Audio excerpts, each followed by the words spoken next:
फिर से एक बार स्वागत है। कल दिनांक 8 अगस्त 2022 को ईपीएस 95 पेंशनधारकों ने दिल्ली रामलीला मैदान से ईपीएस 95 पेंशनधारकों की 4 सत्रीय मांगों को लेकर एक सभा का आयोजन किया और एक जोरदार रैली रामलीला मैदान से निकाली। इस रैली में देश भर के ईपीएस 95 पेंशनधारक मध्य प्रदेश, उत्तर प्रदेश, आंध्र प्रदेश, तमिलनाडु, छत्तीसगढ़, राजस्थान, महाराष्ट्र से हजारों की संख्या में पेंशनर्स ने भाग लिया। रामलीला मैदान से ईपीएस 95 पेंशनर्स ने रैली निकाली और सरकार और ईपीएफओ के खिलाफ विरोध प्रदर्शन भी किया।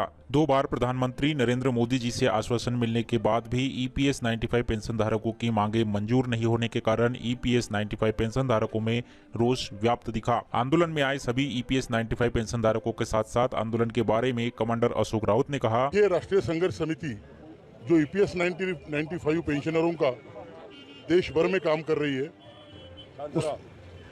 उस समिति की 4 मांगे हैं। 7,500 महंगाई भत्ता मिलना चाहिए, हमें मेडिकल फैसिलिटी पति पत्नी को मिलनी चाहिए, जो सुप्रीम कोर्ट का आदेश है हायर पेंशन के मामले में उससे लागू किया जाए, और जो लोग इस स्कीम में नहीं आते उनको इस स्कीम में लाया जाए ताकि ये पेंशन फंड जो है वो विश्व का सबसे बड़ा फंड बने। तो ये 4 मांगे लेके हम चल रहे हैं। अब इसके दौरान हमने 6 साल से हमारा संघर्ष है।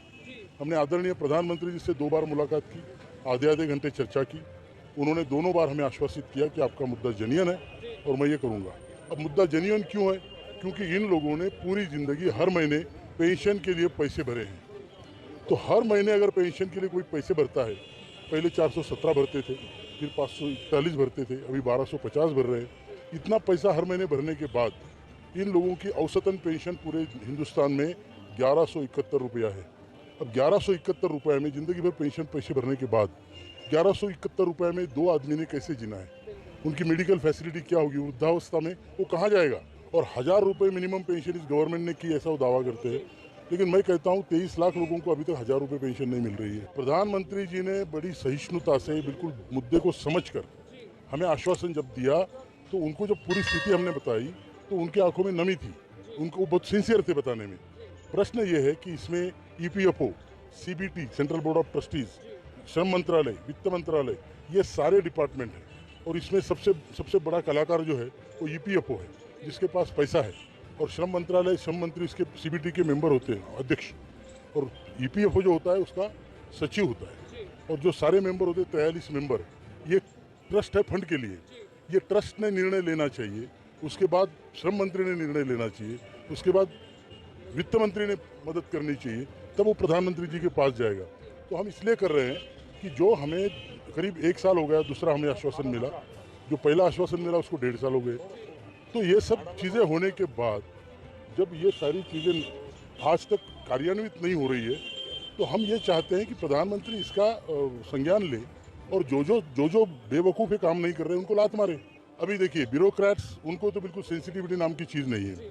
अब मुझे बताइए, जिन लोगों ने पैसे भरे उनको 1171 रुपये पेंशन दे के आप बुढ़ापे में सड़ने के लिए छोड़ रहे हो, और जो एमपी एमएलए ने एक धेले का कॉन्ट्रीब्यूशन नहीं किया उनकी डबल ट्रिपल चौबल पेंशन कर रहे हो। कहाँ का न्याय है?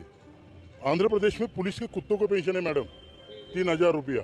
आज ये हजारों लोग जो इतने बूढ़े हैं, बड़ी बड़ी दूर से पैसा खर्च करके आए, इतनी गर्मी में जो तप रहे थे, ये उसी का तो परिणाम है कि इन लोगों को स्वाभिमान से ज़िंदगी जीनी है, स्वाभिमान से ज़िंदगी जीनी है, और स्वाभिमान से उनको मरना है। अभी हमारे ये सिर्फ पैसों का मुद्दा नहीं, 7,500 महंगाई भत्ता का बहुत बड़े ताजमहल थोड़ी मांग रहे हैं। हम ये इसलिए मांग रहे हैं कि एक पति पत्नी स्वाभिमान से अपनी ज़िंदगी गुजारें।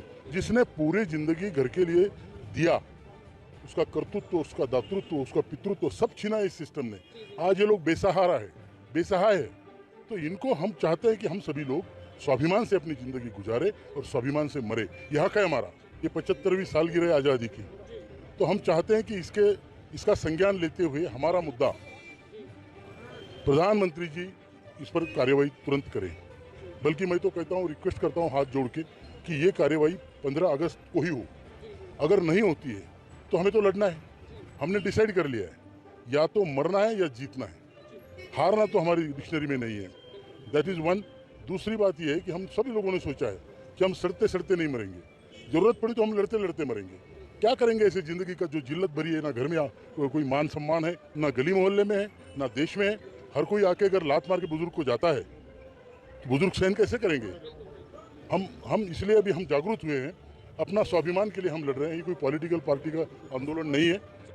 इस तरह से एनएसी राष्ट्रीय संघर्ष समिति के बैनर तले ईपीएस 95 पेंशन धारकों का यह आंदोलन रामलीला मैदान में संपन्न हुआ। आई होप ये वीडियो जानकारी आपको पसंद आई होगी। ये वीडियो जानकारी आपको अच्छी लगी हो तो वीडियो को लाइक शेयर, चैनल को सब्सक्राइब कीजिए, क्योंकि यहाँ पर हम इसी तरह से पीएफ पेंशन सरकारी योजनाओं से जुड़े नए लेटेस्ट अपडेट